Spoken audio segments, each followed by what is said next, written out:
Aksi bersejarah bakal berlangsung di Bumi Johor apabila juara Liga Super Malaysia, Johor Darul Ta'zim FC sah akan menentang gegasi Liga Perdana Inggeris, Chelsea FC dalam satu perlawanan persahabatan antarabangsa di Stadium Sultan Ibrahim, SSI, Ogos ini.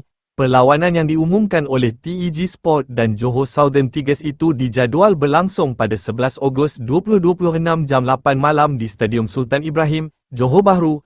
Aksi tersebut dijangka menjadi antara perlawanan terbesar pernah dianjurkan di Malaysia apabila Harimau Selatan bakal membawa cabaran negara menentang juara semasa Piala Dunia Kelab FIFA itu di hadapan ribuan penyokong sendiri.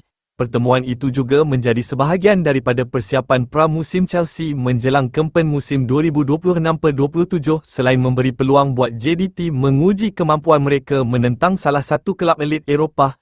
Chelsea yang ditubuhkan pada tahun 1905 merupakan antara kelab paling berjaya di England dan Eropah dengan koleksi trofi yang mengagumkan termasuk Liga Juara-Juara UEFA, Liga Eropah UEFA, Liga Perdana Inggeris dan Piala FA. Kelab London itu juga bakal memulakan era baharu di bawah kendalian Abi Alonso yang diumumkan sebagai pengurus baharu pasukan menjelang musim baharu.